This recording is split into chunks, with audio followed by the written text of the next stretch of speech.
morning, good afternoon, or good evening, beautiful people. I am Dr. Shenita Connolly, the host for Life with Shenita's talk show. I am so excited that you are joining us tonight live or on the replay. I have an inspiring story, a life-changing story that I hope that will prompt all of us to be alert, get prepared for the unexpected. My guest this evening, Mr. Steven VanDyke, will introduce himself, but I just want to share just a few statistics about, or just a few information, just a little bit of information about strokes.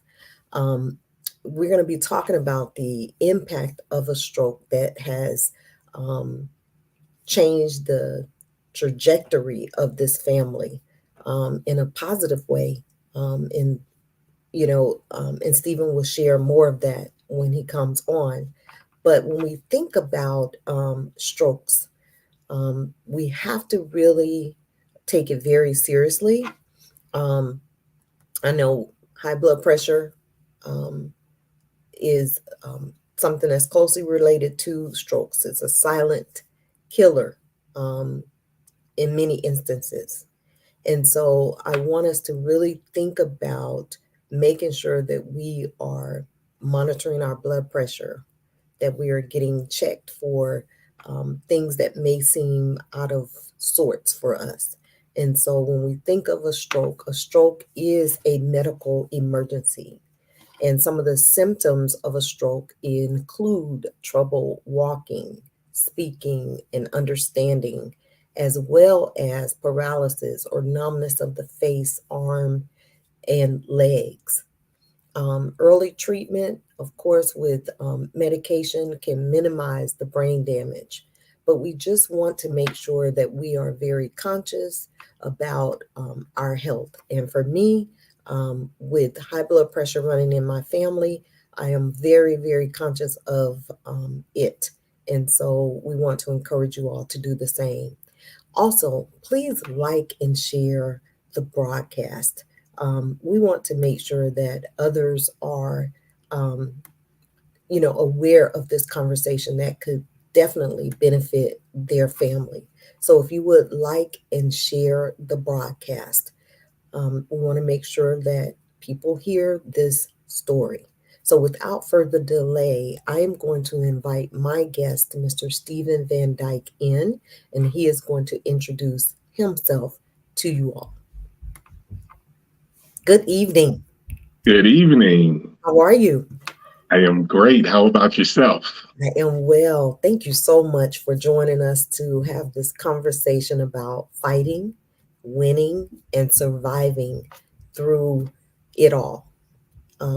And so before we start, I want you to take your time and introduce yourself to the audience and be as liberal as you'd like. I know I shared your bio, but I'd like for you to just tell them about Steven and Steven's life as much as you like.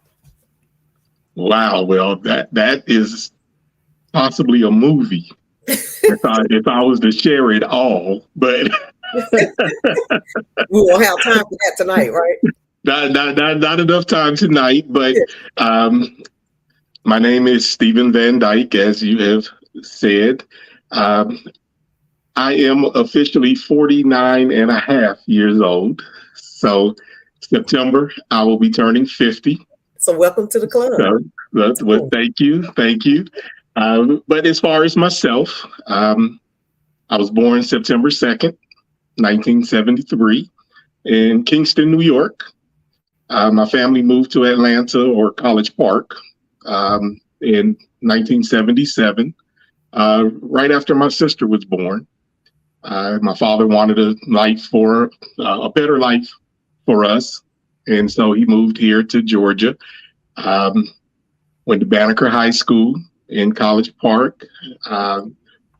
Went to Jackson State University. Got part of the Honors College there. Was a part of the Honors College. I started my first business in college.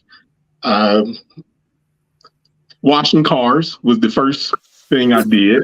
Uh, but I was always interested in the music business. So I got into the music business, um, created my official company going into my senior year, which is VanDyke Entertainment. And we've done several projects through VanDyke Entertainment. I started out event management, concert promotion, worked with a few big name acts promoting their shows. We have a uh, EP that's out now called The Power of Prayer that was released in 2012. We re-released it in 2015 under Fight, Win, Survive. I'm an author. I have 4 books. Um, the Power of Prayer is one, my Thanksgiving journal. Um, the Power of You, which is a part of Fight, Win, Survive's umbrella of our ministry outreach. Then we have Words of Wisdom, Points of Power, and Biblical Empowerment. I created Fight, Win, Survive in 2012 after going through a holistic process that you're going through right now. In a sense, you're doing the 40-day turn up, but it started as the journey. Yes. With Dr. Joseph L. Williams, who at the time was my pastor at Salem Bible Church. And so I was a part of the first graduating class in doing that. And with that revelation that God brought to me, I started Fight, Win, Survive. And so we've become a worldwide entity through our social media and reaching out to people all over the world with our wristbands that we've sent literally to Sweden, to China, to Australia. So we've been blessed to do that. Moved into creating the app that we're going to be discussing this evening. I've worked in government. That's how we met. Yep. But I've worked on city, state, and county level with that. And I'm a life coach as well. I don't talk about that as much, but I am a certified life coach, which helps with what I do with Fight, Win, Survive. That's awesome. We have so much in common. I don't know if you know that I'm a certified life coach. I didn't know that. And an author. I know that. Used to visit Dr. Joe's church when his dad was a pastor and he was a big dude like he talked about. Yeah. I am promoting my first jazz concert this year in July. So we have so much in common. So actually you could be a mentor to me. Yeah. So that's awesome. So I just thank you for taking the time to sit and kind of share Fight, Win, Survive with the audience and just what you have done throughout the years to get to this place with the 9/11 Alert app. So with that being said, I know you have a beautiful wife and you have a dog. I'm not sure what. She's a Morkie. Okay. Okay. Because people I know my daughter loves her Akita. Yeah. They become part of the family. Yes. So Paula Myrick say, "Hey, family." Hello. Hey, Paula. So she said, "We're twinning here." So Steven, so you've introduced yourself. What is one thing that most people would be surprised to know about you? That I was a child model. I was a professional model as a child. I did print work. So back in the day, about 10 years old, I say back in the day, around 83, I did work for Macy's, Rich's, JCPenney, Dillard's, Gaffer's, Rich Way, all of those places. But yes, what most people don't know, those who went to school with me, know very well in elementary school because I used to get out of school to go work. I love it. And back then, I was the hottest black young model. I went into the industry. I made back in '83 $40 an hour Get out. at 10 years old. And then I moved up. I got promoted and paid to $50 an hour. And I literally got $20 an hour just to go try on clothes. That is incredible. So that the smile that you see is a smile that made me money. Yes, and you can keep smiling. And I can imagine that probably helped pay for college for you. Well, actually, no, because I received an academic scholarship to college. So my mother was a math teacher. She's retired. But she was a math teacher and she always preached education. Yes. And her father was a math teacher. So we had educators in the family. And so the goal was always get a scholarship, let someone else pay for the education, which my sister actually did as well. She received the full scholarship to, at the time it was Life College, which is now Life University. Yeah. That is so you've been fighting and winning and surviving for a long time. Yes, but $40 and $50 an hour made it a lot easier to yes, indeed. To fight with and survive at a young age. Yes. And I'm sure your family was like, yes, he can do it. Yes. Where do we sign? Where do we sign? Let's keep the dollars coming. The Renaissance brother. Yes. Yes. What pushed me out was simply I became a big kid. And when they wanted models, they would rather have a small man to model men's clothes than a big kid. Got you. So that's what pushed me out. Mm-hmm. And I just never got back into it after that. Gayfers was one of our favorite stores in Pensacola, Florida. Gayfers, a lot of people might not know about Gayfers, but I do, and you do. So tell us what inspired you to create this 9/11 alert app. What inspired me was, as you led in, a stroke. My sister, at age 41 years old, July 8th, 2018, while my family was in Florida, starting a vacation in Florida, she had a massive stroke. And just the fear, the uncertainty, the chaos of that situation. I was here in Atlanta. My wife was in New Orleans at the Essence Festival. So she was out having a good time. My parents and sister was in Florida getting ready to have a good time. And I'm here in Atlanta sitting around. And so I received a phone call from my mother. And she literally said,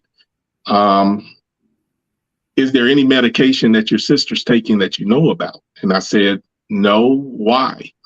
And she said she's having some kind of episode and the paramedics are here working on her. And she said, I'll call you back.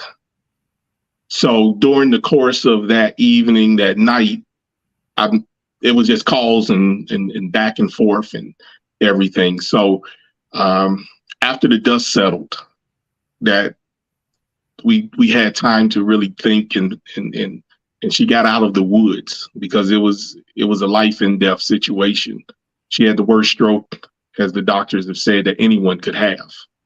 Can you describe what that looked like for the family, although you were not there? Can you describe to the audience what that looked like?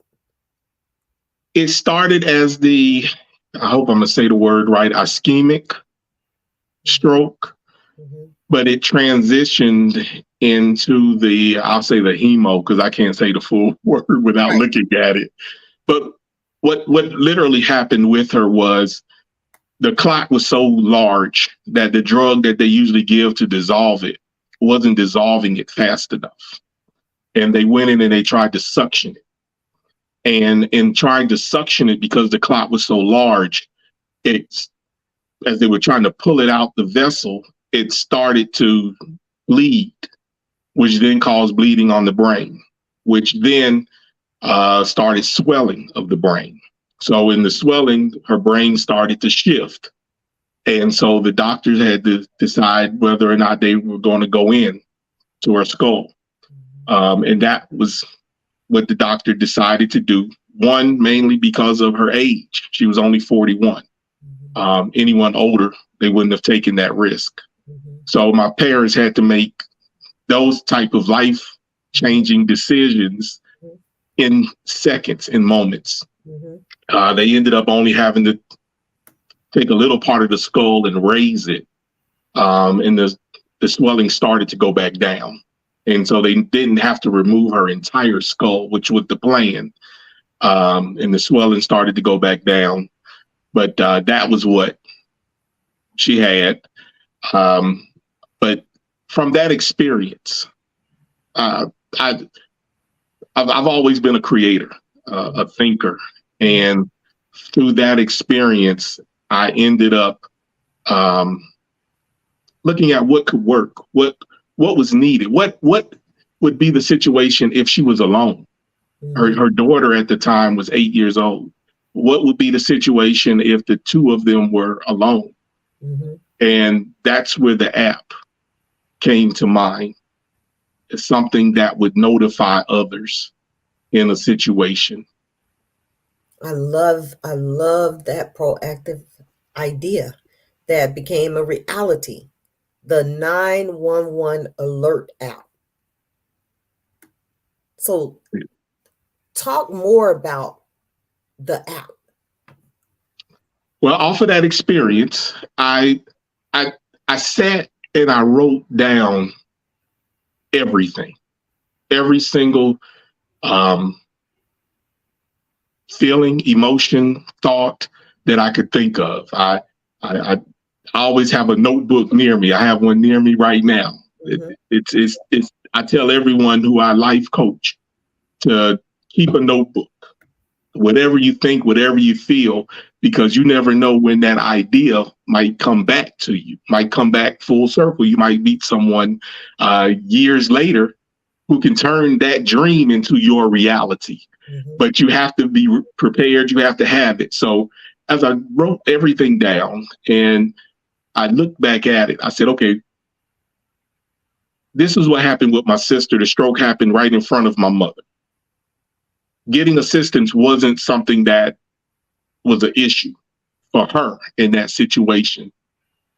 But about a month later, a situation with my wife's cousin occurred that really pushed me on moving this app forward quicker.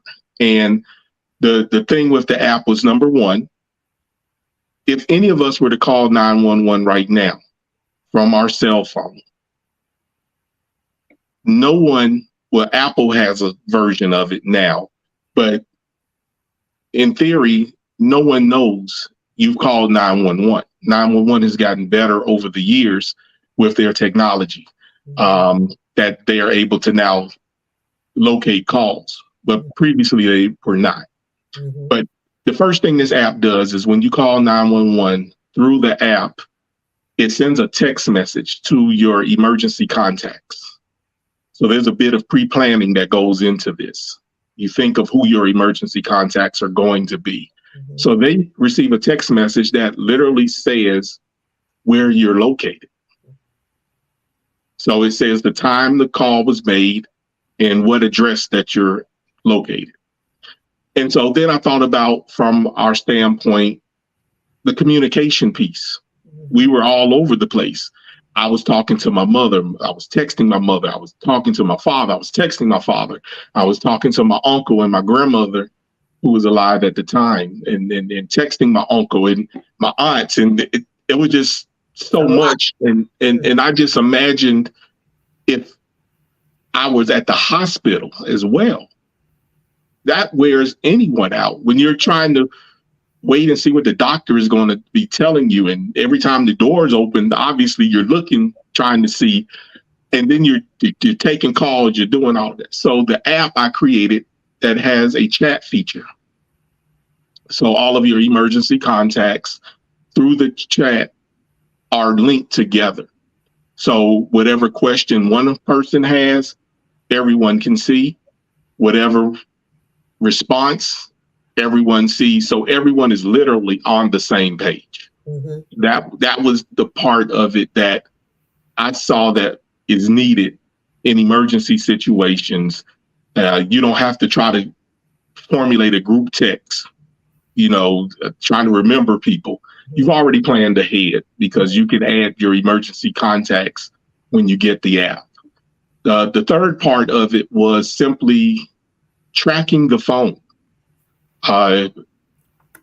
You may have an emergency situation at one location, but then you may move. Whether you are moving yourself or you might have a situation where the paramedics come and get you and take you. Mm-hmm. So the app will literally track where you're going so that your emergency contacts will know that you're on the move and be able to make whatever adjustments, arrangements, assistance that can be provided in that.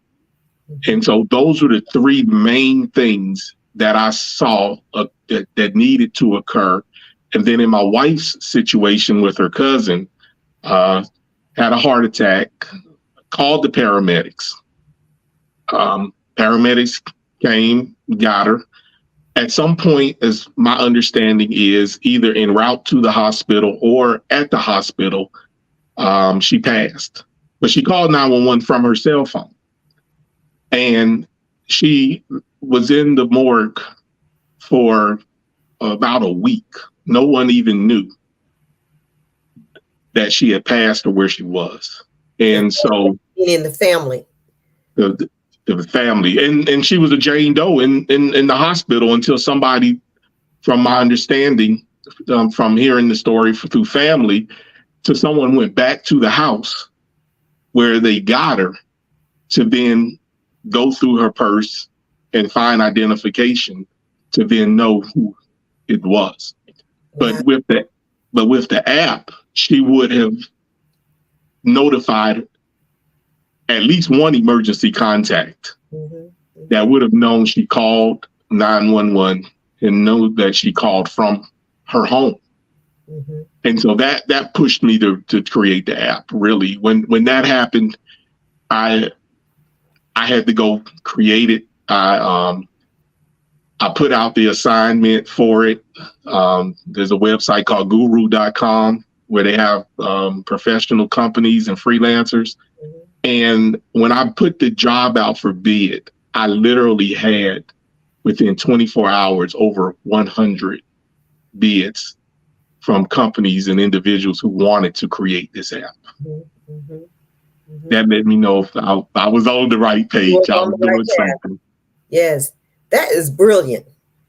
Because I could think about when my husband had his heart attack, it would have been great to send a message to a group of people at one time versus trying to call everybody back to back or send text messages back to back.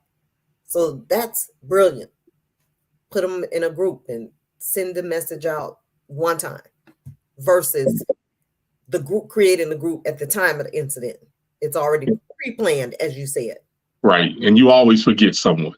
In emergencies, you're always forgetting someone. I think about when a woman is in labor, right? Then if you don't have that bag pre-packed, you're running, grabbing stuff. Yes. There's always something that's left behind, left out, something. Yes. And so the goal is to make individuals prepare. We have life insurance to be prepared. We have health insurance. We have auto insurance. the app is basically insurance, that if something was to happen, someone would know. Someone in your family, your friend, someone, at least one person would Yes. know. I love that idea because there's so many loners, so many people who don't have anyone that lives with them or it's close to them. I think even if, like you said, if it's a family member or a friend, you can identify that person ahead of time, change it whenever it's necessary, because sometimes your, emergency contacts change for varied reasons. And so I think that was a brilliant, brilliant idea. And Well, so, thank you. have you all used it since Kimberly's incident as a family? Thankfully, no. Other than testing it, no. That's good. It's something that I hope and pray seriously that you don't have to use. Right. I truly hope and pray that it's something that no one has to use. But in the case that it is, I want you to be prepared, because emergencies are all the time unplanned. All the time. But we can plan for how we respond to them. Yes. And that's what this is all about. It's about when you get the app and you're deciding on who your emergency contacts are going to be, to have a conversation with them, to let them know that you're going to be my emergency contact. We fill out paper at the doctor's offices and different places. We just list names. Right. They don't have a clue. We don't even tell them. We have no conversation with them. We just write the name and the phone number in there, just out of habit. Right. But the goal that I try to advise others with the app, have the conversation. Let them know, in the case of an emergency, you are going to be on this app, and you don't have to have the app. And this is the beauty of the app. You don't have to have the app to get the text message. So I'm not forcing anyone to get the app who doesn't want the app on the other side. But if it's important for me to have it, I can have anyone as my emergency contact. The only difference is they won't be able to chat and they won't be able to track, because that's an in-app feature. But if at a bare minimum, just getting the text message. Yes. Just knowing that someone has called 911 for whatever purpose, whatever reason. In 2019, which was a year before the app was finished, I was in a car accident on 285. And that would have been a perfect time. When I called 911 from the scene of the accident, that my family would have known that I had called and where I was. And then we could have chatted, because, the first question is, are you okay? Exactly. And another highlight of the chat feature, as well as I'm describing the app, is also, usually when you call 911, they want you to stay on the phone with them. With this app, I know the urge, and I had someone call and thank me about this, because they use the app and they saw how it benefited them in that situation. But the urge is, when you get that text message, you want to call that person. You want, hey, is everything okay? Are you fine? Well, if they're on the phone with 911, guess what? Who's going to tell 911 to hold on? My wife is calling me, right? No one in their right mind, we hope not. But the benefit is the chat, because when they get the message and the alert, then they can go into the chat and they can chat. Hey, what's going on? The person can respond back. So when you have multiple parties that are your emergency contacts, everyone knows you called, but everyone is getting the same information. It causes you not to. It causes you not to be so worried, right. Because we're all in the loop. Mm-hmm. And I love this because it goes hand in hand with getting your affairs in order, as you alluded to a little while ago. We have life insurance, we have car insurance, we have all these things that are needed. And this is an important feature or tool to have as well, because emergencies can happen at any time. And I could see the benefit. So I just want to say thank you for being alert enough, conscious enough, willing enough, forward thinking enough to move forward and get it done. Because you could have sat on it continuously, even after the cousin had her heart attack, but you didn't. You moved forward. Yeah. So, how is your sister doing? How has this changed the dynamics of your family, and how is she doing?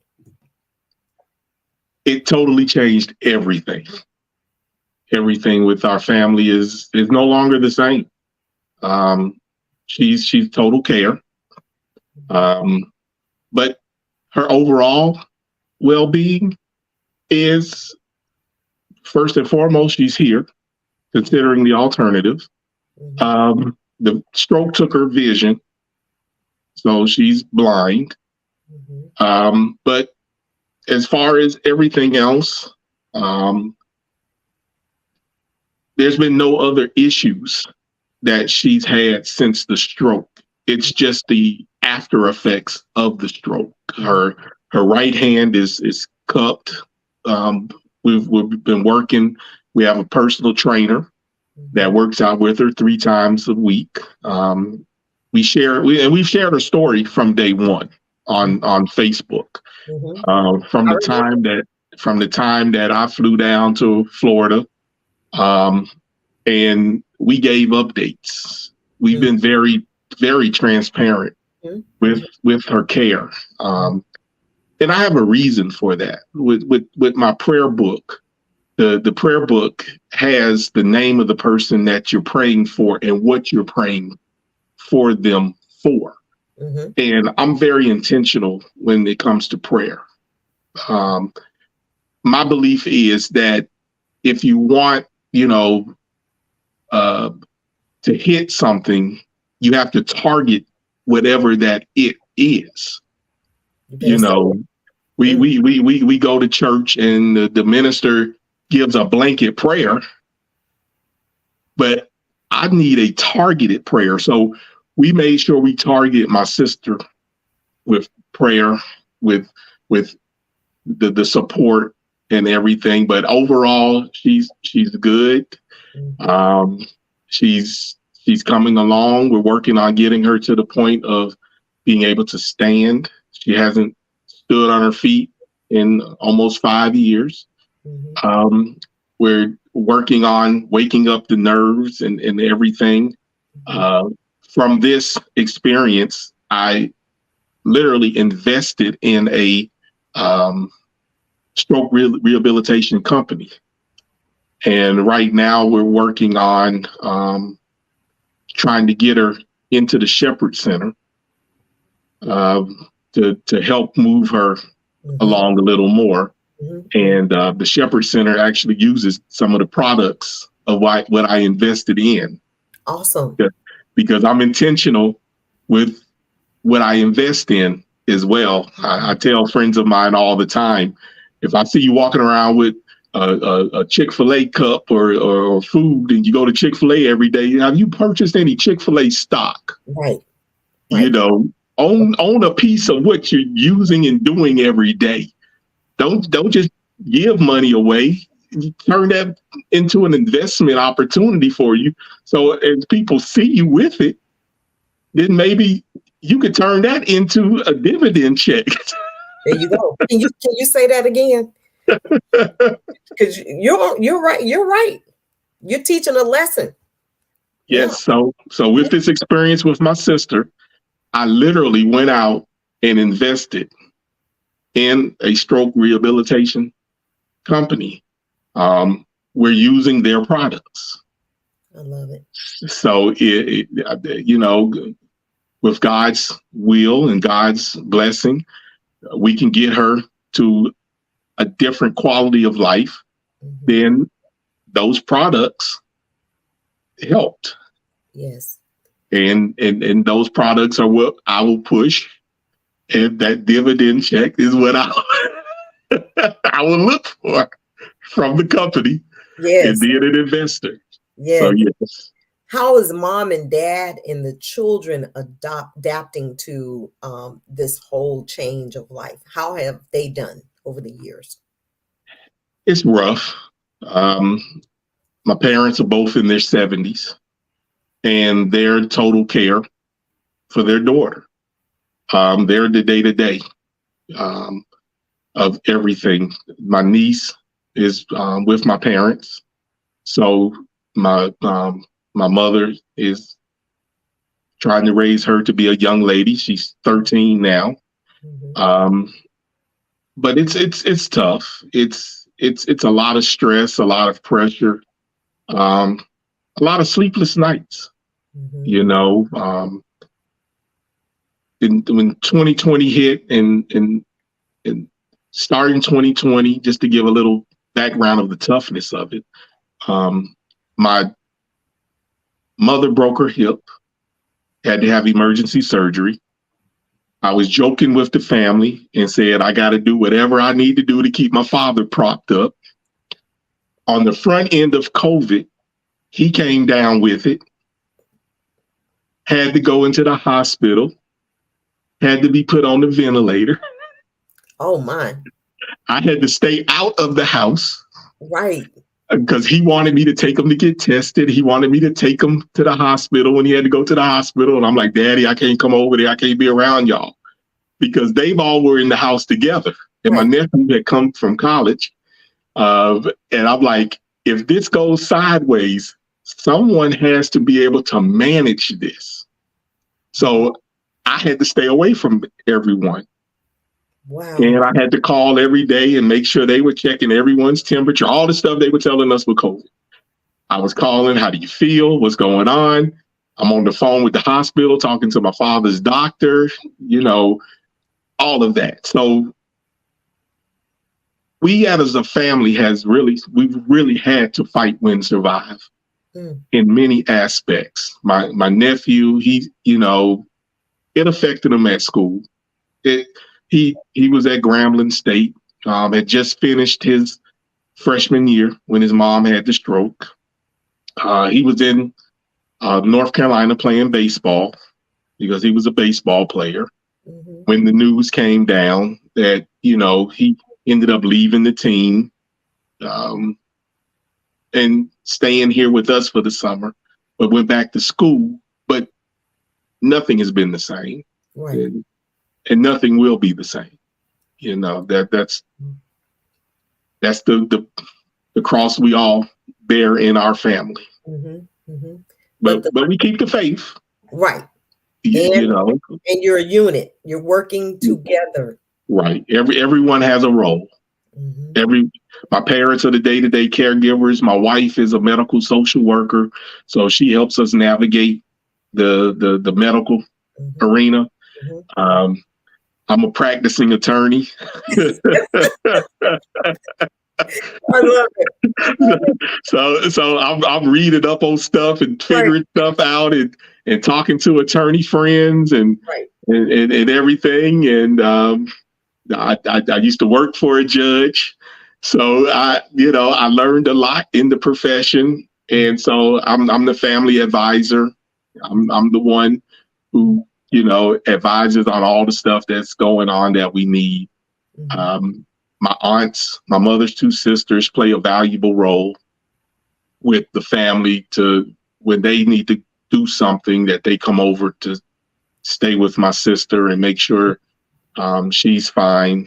And we all play our role. Back in December, I sent my parents on vacation. Good. And my wife and I went to the house and stayed at the house and took care of my sister even though she told on me often. And then we post those interactions on Facebook just so everyone could see, the dynamics of what we're dealing with. Someone said we need a TV show, but yeah, she'll tell on me because I don't. Mom and dad, you didn't do it like they do it.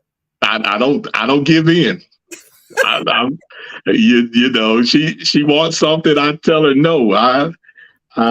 The stroke also made her diabetic, so I'm breaking down her food. I call it now and later, and she gets upset, because she wants more food to eat. So right. And being sedentary, you have to be mindful of that because she can't get up and move and stuff. So if she eats as much as she wants, it could be detrimental in another way. So you're right.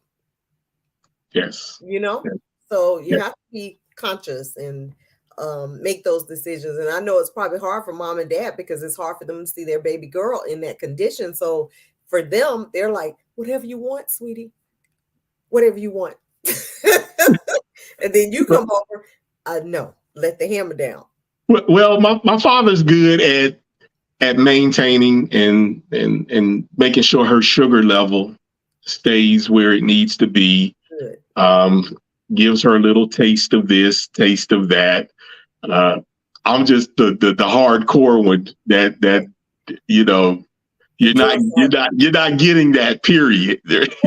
And so, Steven, let me ask you this. I remember she had a home in wherever she was. Where did she live?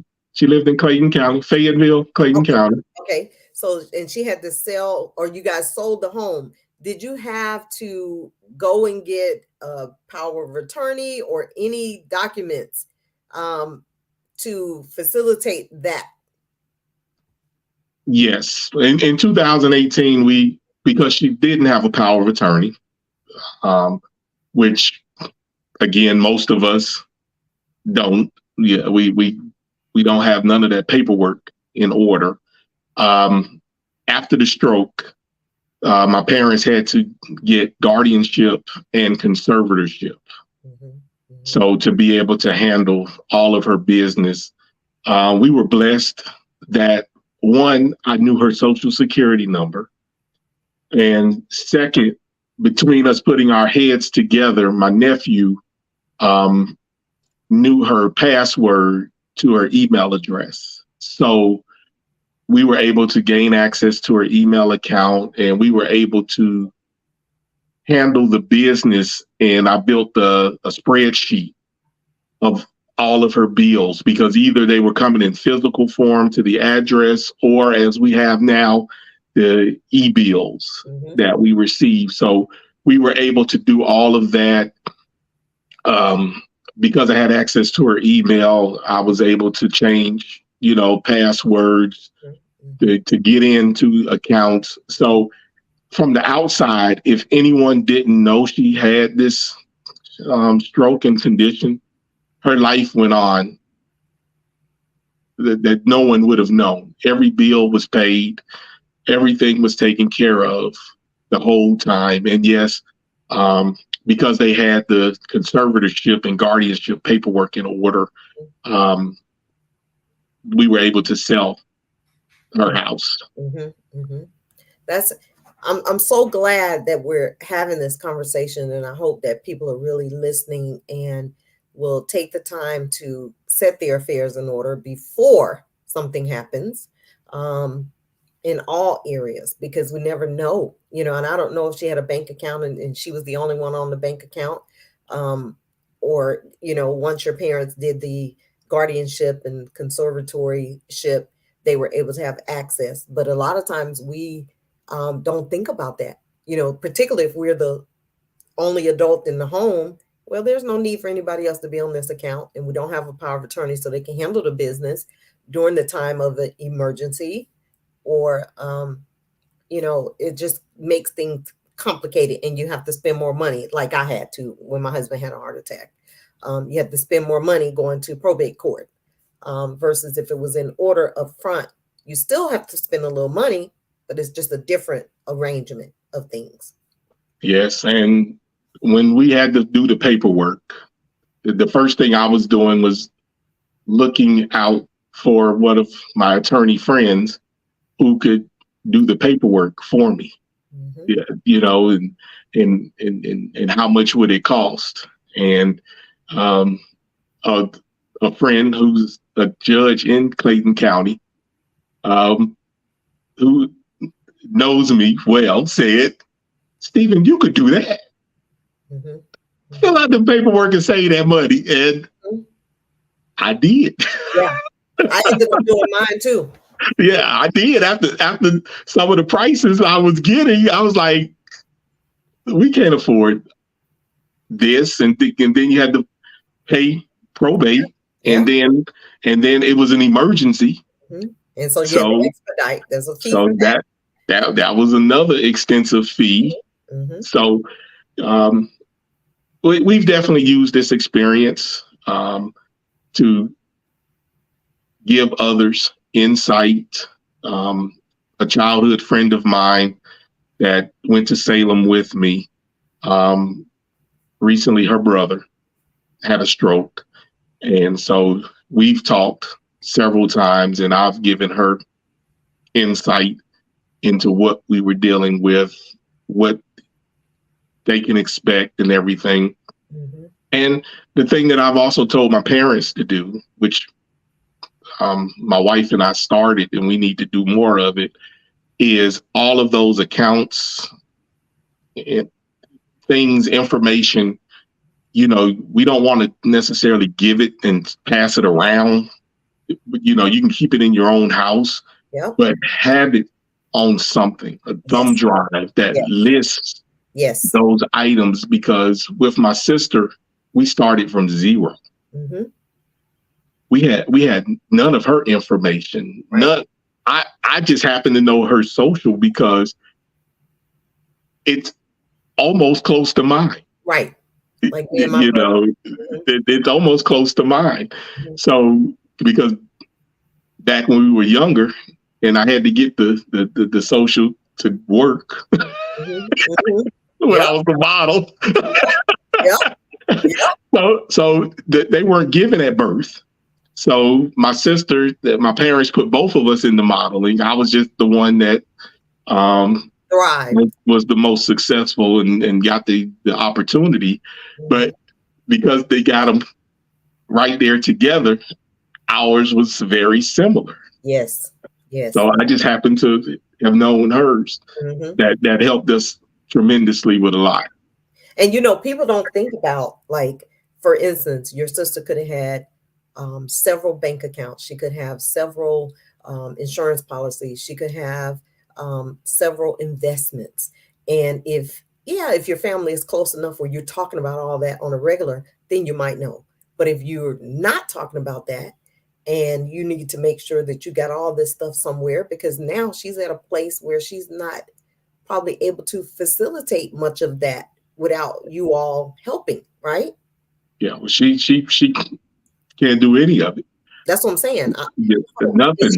I still have her cell phone that I quiz her to try to get her passcode to open it, and she can't even tell me her passcode because she just doesn't remember it. Exactly. But it's a joke that I have with her, that I tell her, what's the passcode to your phone? Right. But exactly. It was just one of those things. Mm-hmm. And people don't think about that, but all of that is a part of getting your affairs in order, not just because you're preparing to die, but even in the case of an emergency. And so I'm glad that you are thinking in the way that you're thinking in terms of the 9/11 alert app, which mirrors getting your house in order, preparing for the inevitable, whether it is sickness, illness, or death. So with that being said, Steven, would you share one piece of advice with the audience as it relates to the app, and also the cost associated and how they can purchase it? I know that I have the banner here with the website, but can you share just a few of those things with the audience? Well, the best advice I could give concerning the app is to get it. That was my goal in creating it. And the goal in creating it was simply, I wanted everyone to have it on their phone. I wish I knew someone at Google that I can, try to get it. We buy the new phones and they have all these apps already on the phone. Preset. And most of them we don't even want. Yep. Preset this one. But I made this app available for everyone. That's how much I care about people. I want everyone to have the app. And how I was able to do that is you can download the app and get one emergency contact for free. Mm-hmm. So there is no cost for anyone. If I didn't want to spend a dime, I could download the app and make my wife my emergency contact. She can download the app and make me her emergency contact. We both have the app and we're linked together that if there was an emergency of any sort, at least one of us would know on the other, mm-hmm. whoever had to make that call. So that was something that when creating the app, I had to do. Mm-hmm. I was led to do, that this was a vision like Fight, Win, Survive as a whole from God. And so by God giving me the means and the ability and the mindset to create this app, that was part of the deal. Mm-hmm. Mm-hmm. My deal with God was to be able to make this app available for everybody. It didn't matter. Mm-hmm. One person at least. Mm-hmm. After that, for 2 to a maximum of 10 emergency contacts, it's still affordable. It's only $4.99 a year.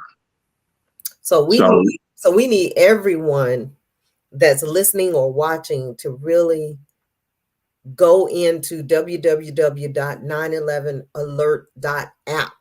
Download the app. You can download it for free for one emergency contact, and for the year, up to 10 contacts for $4.95. 99 cents. 99 cents. So it's no reason for us not. We spend more than that on a cup of coffee at Starbucks, right? So there's no reason for us not to. So I want to encourage the people to take advantage of this opportunity to have another tool during emergencies. And it's available in the App Store and Google Play.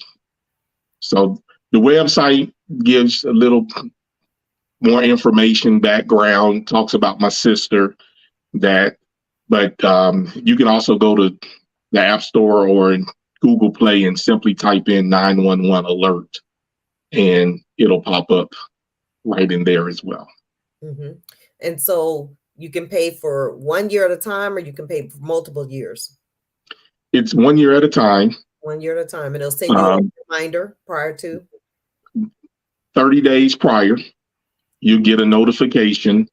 It's on the automatic auto bill, okay, which was intentional as well. Okay. Simply because I didn't want anyone to forget to subscribe. Yes. And something happens and I'm on the news because the app didn't work, right? Because they didn't subscribe. Right. So in 30 days, there's a notification email that the user receives that lets them know in 30 days that their subscription will renew.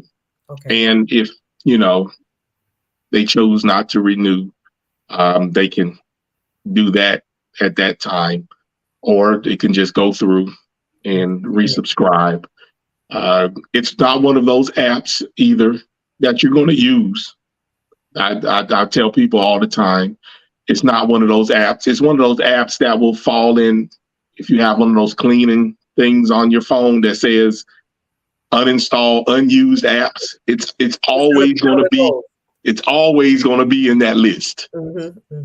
Always, because you're not using it. The only purpose that you may have in opening it is in case you would have to use it. Right.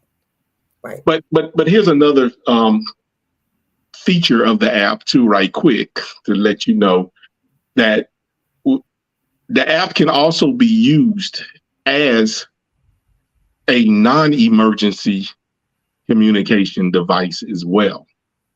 Because what happens when you open the app up, when you press the button that says call 911, when you do that, the app triggers that the text message is sent immediately to the emergency contacts. The chat feature opens up. But then the phone keypad opens up to the dial pad where you have to press the call button to call 911. So this is another intentional feature where, although it's 911 alert, but as you know, 911 itself has two separate lines to it. They have the emergency 911 and they have the non-emergency 911. So if you're calling because of something that you don't need 911 in the bells and whistles, right? I don't need everybody out at my house right now, but I need to reach 911. So that was intentional with the app as well, that you can press the button and it can send the text message to bring everyone together if there was a serious situation that may have occurred. The child at home has fallen, hurt themselves, and you're trying to let the family and everyone know. You could use it for that as well. That's awesome. I just want to say thank you. Thank you for moving forward in what God ordained for you to do to save families additional stress and frustration during emergencies. And I thank you for being a part of this conversation tonight to share. And I thank you for sharing the journey over the years, because I watched the journey from day one. And so I thank you for being transparent enough to share it so that it will help others be conscious of what can happen unexpectedly with their family. So we have 2 minutes. Any parting words that you'd like to say before we close out? I would just like to thank you for this opportunity to share not just the app, but the story. That's the thing that, we look at Facebook and we see many times people say unspoken prayer requests. And, that's their right. That's everyone's right to be private. But my stance with this, with my sister, was simply, I wanted God bombarded with so many prayers that he would have to take care of my sister. That's how I felt about it. I wanted so many people praying for her and moving towards trying to, make sure she was taken care of, that every step of the way. We want you to see her take those first steps on her own. We want you to see her achieve this, from laying in a hospital bed connected to every single tube and thing you can imagine. So thank you for this opportunity to share the story, to share the app. The app is not about money. It's about love. That's it. And you definitely are spreading love throughout the world. And I hope that this opportunity tonight to share it with this audience and forever, because it'll be out there forever, that it will continue to grow and expand. And you'll know that your message with your sister is reaching the masses, because I know that's what you desire and what God desires when he challenges us to follow his will. So how can they also buy your journals? We're on Amazon. So if you go to Amazon and you should be able to type in my name. Okay. Steven VanDyke. Steven, middle initial A, VanDyke. We're on Amazon. We're I know the prayer book is with Barnes and Noble. Okay. As well. The Power of Prayer CD or tracks are also on Amazon and other streaming media and everything. And that was a project that Dr. Joe participated in as well. Awesome. He did the title track for it. Well, I'm excited. I'm excited for you and your future and your family, your sister. I know she will do well over the journey. So thank you again. And thank you, audience, for tuning in to another episode of Life with Shenita. And please go out and purchase the app. Download the app. www.911alert.app. I'm going to do so as well.